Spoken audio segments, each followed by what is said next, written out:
Yes, greetings and the best of salutations.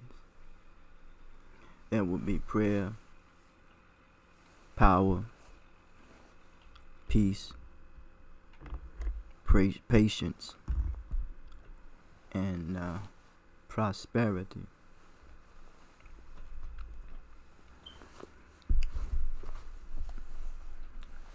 Questions of concern in this expression.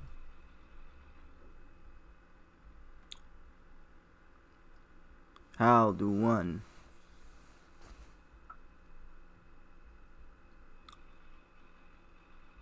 be able to adapt to the circumstances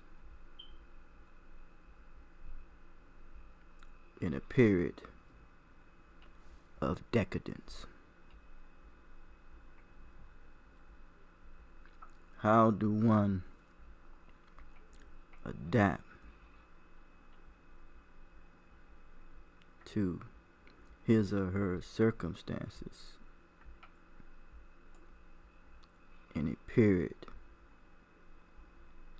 of decadence?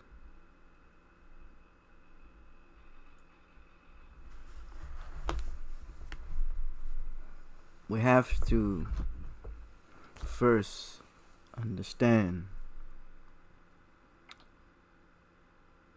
decadence.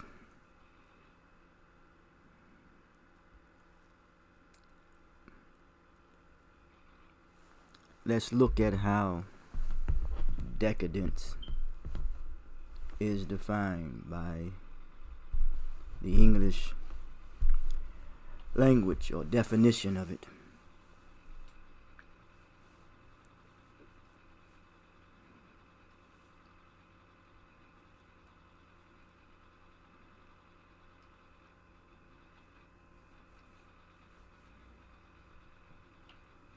All right. Moral cultural decline as characterized by excessive indulgence and pleasure of luxury or luxury. It is said that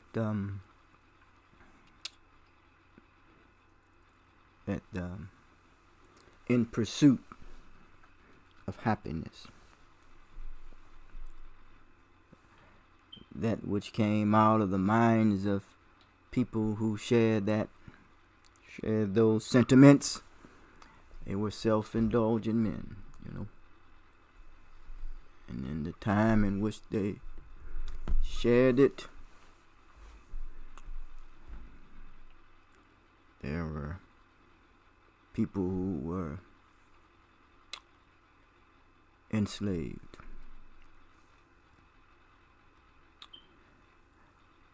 If I look at the word decadence again when it comes to moral and cultural decline, it is also associated with what is called recidivism and is associated with sin, missing the mark. And what is that mark? It is accountability.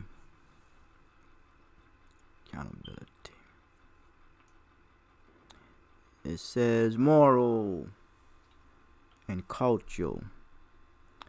Dr. Seymour says that when it comes to culture, we have to take a very serious look at culture when it becomes destructive, Yes. Because culture is dynamic and always changes, Try to compensate and pick up and fill the void that may be missing and take away and add to for the development and the natural progression of human society. Culture is necessary, but it's not sufficient. We know that the word culture comes from the word agriculture. When you deal with agriculture, you deal with the word agrarian. And Then you deal with Argarian. You deal with when the water comes from the sky and it produces a crop. Must be a God somewhere. And I know that God is a thought that materializes from the mind. Buddha says all that we are is a result of what we possess, and that's thought. And we know thought is associated with Dutch-Huti in ancient Kemet. Thought and the adaptation,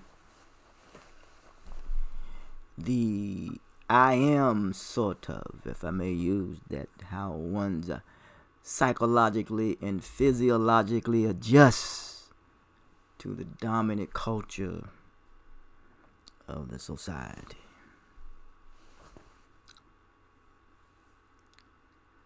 Physiological and psychological just.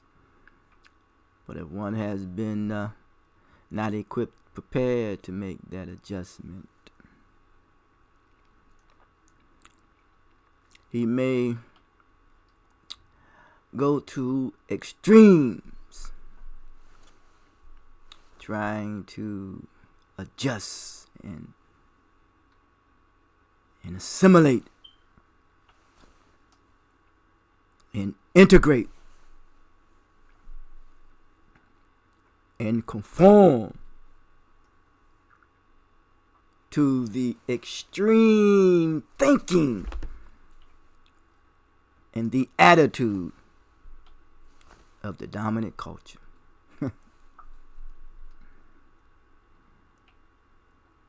You know, some tries to fit in, try to find a place of belonging just to be accepted and approved by others, not first really accepting him or herself. Do you adapt? And when it comes to the circumstances in the period of decadence, you know that circumstances makes us other than ourselves. And those who understand this will manipulate your circumstance and create all types of disturbances, make you disturbed, because they themselves are disturbed. And then they don't know how to deal with their disturbance being their disturbance. And then they will disturb you, arouse you to a point where it's that we all become disturbed beings, you know. Hostility, animosity, distrust, and hatred. We become opponents of each other. Once again, the call is to come back home to one's humanity. The journey to community is the journey to human excellence. Moral.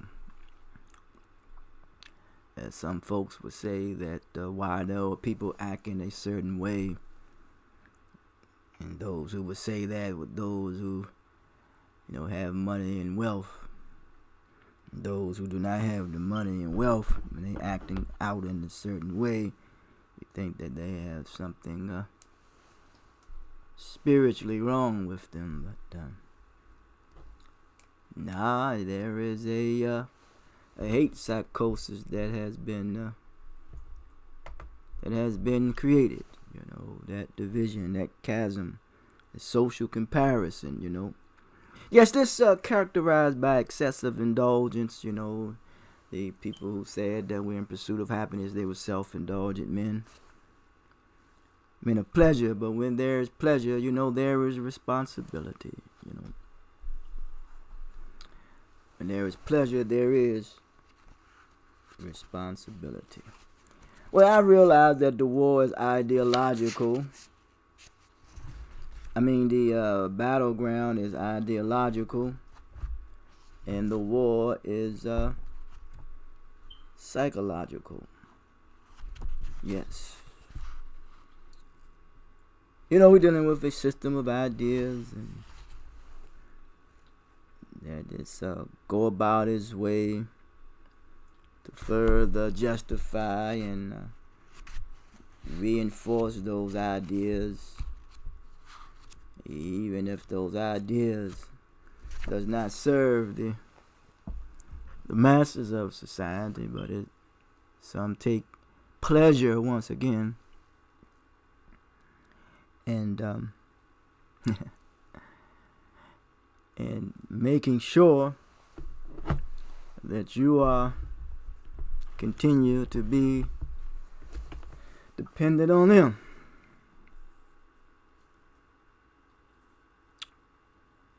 It says that man have dominion over the fish, the air, the fowl, the sea, but man have not dominion over man, that we must not become regulators of someone else's affairs, that we are a government within ourselves. It says in the Islamic teaching, the only thing I promote is the value of self-worth. But it says the Rahman Rahim. Because I want to deal with how do you adapt in the circumstances in a period of decadence without when people are celebrated more than others, when it comes to social comparison, which tends to create a hate psychosis, because there was a sister who had made her transition, and she's celebrated in the society through her field and acting, but also she's celebrated by taking certain roles that were not demeaning and degrading, because she was making an adjustment when it comes to circumstances in a time, in a period of what?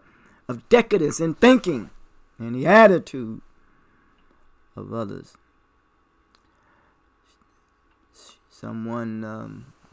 Gentleman was looking at one of her movies and believed she said he couldn't get with her because the child called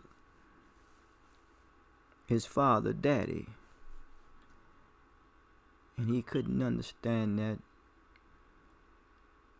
because he was so deceived, beat down,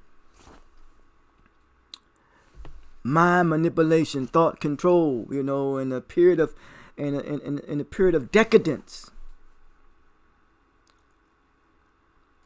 that bothered him, that this child will call another human being his daddy, because the gentleman did not see these people as human beings, That I'm really your daddy. I'm your father. As a matter of fact, I am your God.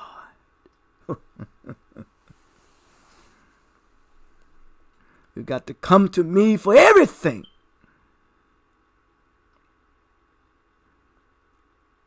And you know whose faces are on those greenbacks. You know who's behind the scenes calling the shots. You know who control media, press, and television. But what can you do? What are you going to do? You're trying to adapt to the circumstances in a period of decadence. And she did. She understood her role, her calling. The call is to come back to one's humanity. So in this Rahman Rahim, in the teachings of Imam Muhammad Muhammad said he is the one who is the creator of all useful things. Some people talk about in the English Bible Onesimus. You know how it talks about how Paul saw this man of something useful because Onesimus himself want to be useful, because the mind at its best is to be productive and the brain cells is constructed, as Elijah Muhammad said, to think correctly. Want to be useful. May we learn to use things, not people. Says the benefactor serve as a benefit. He must factor that in. We must have affection to learn how to benefit each other.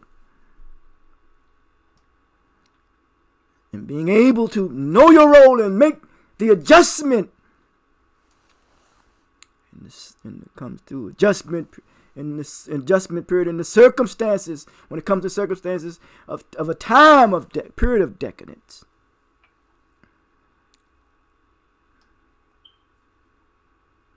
Benefactor. Not allow anyone to manipulate our ignorance, manipulate our circumstances to make us to become at odds with one another. That one life becomes so more celebrated than others. Because there's always a picture behind the scenes. There's always a picture that's not being projected. He or she controls the projection, could project anything that they want to project about you. So people will rally around that because it's out there through the controls of the media, but the media and press and television, they be manipulating that, and then it creates. Don't think that these people who are so-called celebrate, don't think that there is some infighting amongst them. Don't think that they all get along, that they're all in cooperation. Don't think that everybody else who beyond those people are not are not at odds with one another. Puppet pulling those strings behind the scene, call the shots.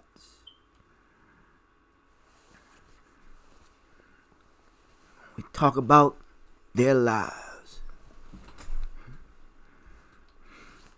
and give their lives more credibility when humans are on this natural scene, this natural stage of life existence. Shakespeare has attributed to him that all the world's a stage. We're merely actors in a play.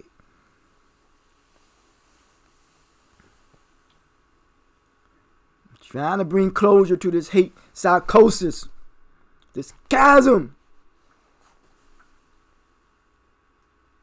There are those you don't know that's doing great, that's doing the best that they can to work with what they have, trying to make a difference in the society and in the life of others. But yet it gives new meaning to Ralph Ellison's book, The Invisible Man.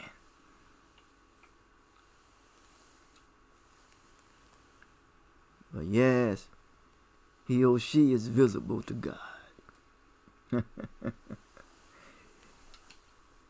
That which we call God knows your heart, knows your intention. But this benefactor, the benefit, the one who has made available those gifts that we recognize.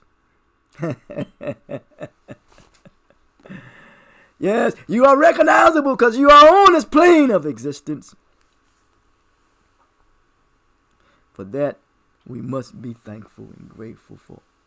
He says, recognizing the natural creation of the graces. It's not my teachings, not at all.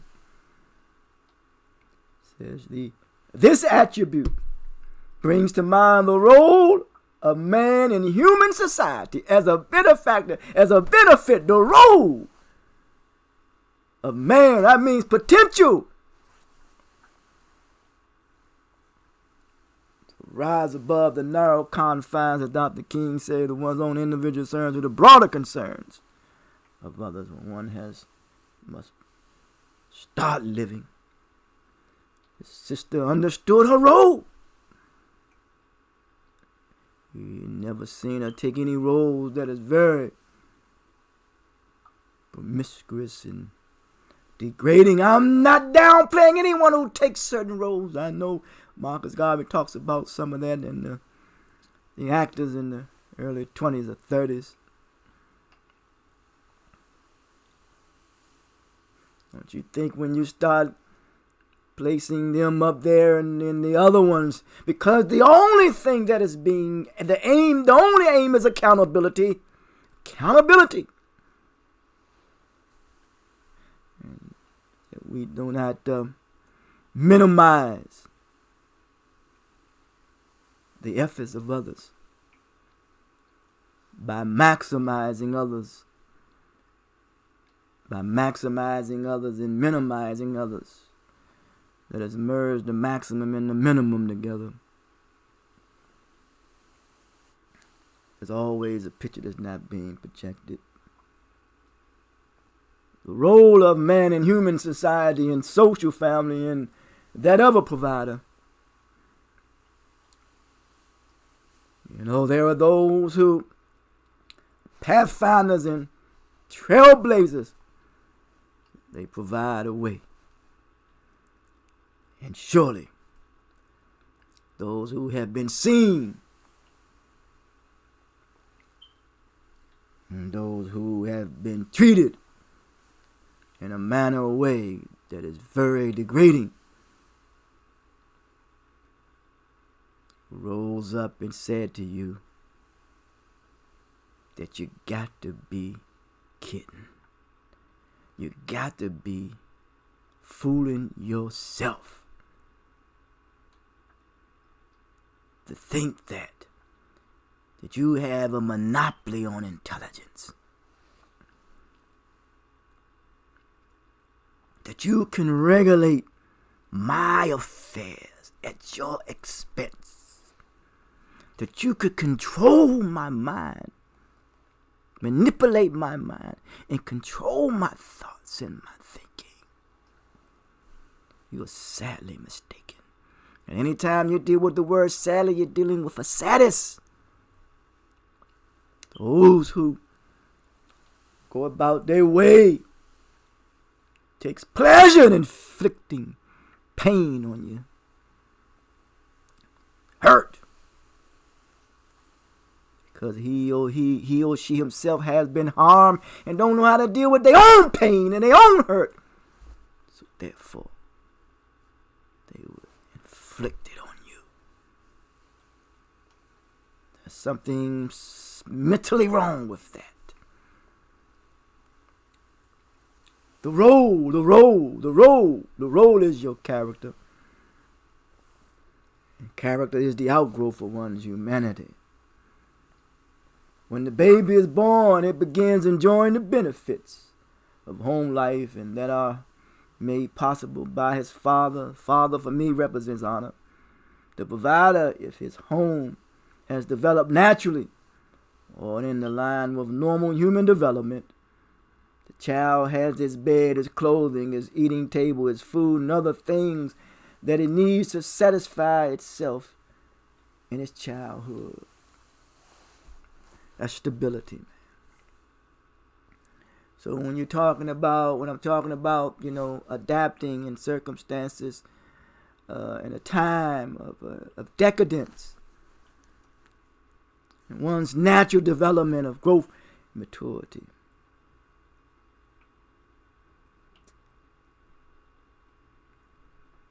That the child sees the stability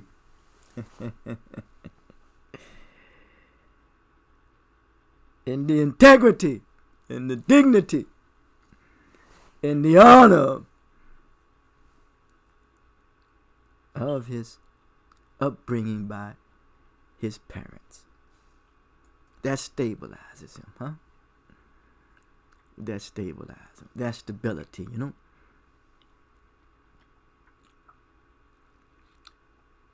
These things are provided by the father in the home, that the father is a benefactor who provides and who makes gifts available to the young child of his lines we have in the Ar-Rahman. a name that is such greater in description, because it is the name that covers the whole of creation, the whole of human needs, and all the needs of all creatures. Benefactor.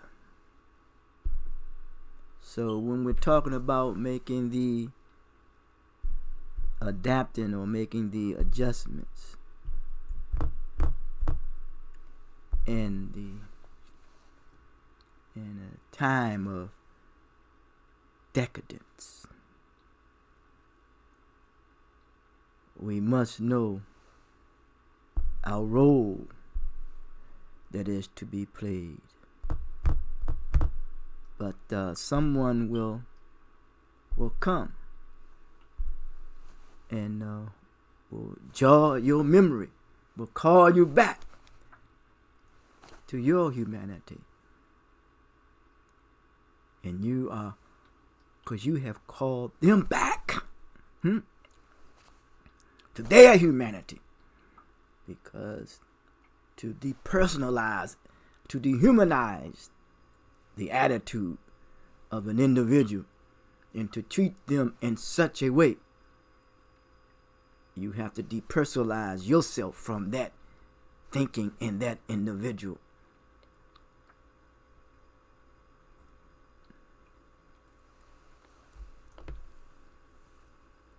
And therefore, it would justify the manner and the way. And it's very irrational to treat that person and see that person in such a way. Because we must rise above. Humans have the potential to rise above their animalistic instinct. Because the open enemy is when we are unable to control our instinct. Benefactor. A person who gives money or other help to a person or a cause. Certainly, there are those who serve as a benefactor. And when you make the adjustment in the circumstances in a period of decadence, you have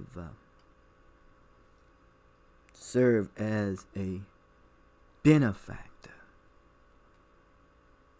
to a person, to a people, to a cause, to a community, to a family, to a nation. That they must bear witness to your dignity, to your character, and to your humanity. Reverend Wally McKevin, teachers of teachers, preachers of preachers, when it comes to reverence from the heart, similar to language of knowledge of peace, conciliatory healer, social interventionist, educational, health enthusiast,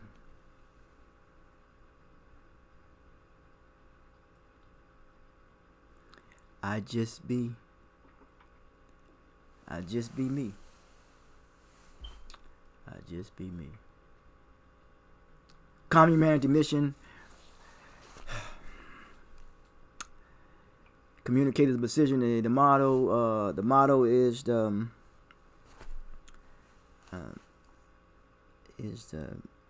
is to communicate with precision a clearer image through the world through 5 channels of communication. Through understanding, tolerance, temperament, confidence, and respect. The mandate is to cultivate the potential knowledge that is in us all. And the mission is to promote the value of self-worth. We always say give to the gift of social literacy. The Cash App is CH Mission. CH Mission. The Attorney General for Humanity. Salvaging the soul of humanity. My own humanity. And hopefully the humanity of others. Adapting and making the adjustment, adapting to the circumstances in a period of decadence. Know your role.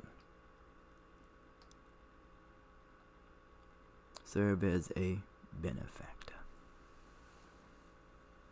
Until next time. The website is chumanity.org.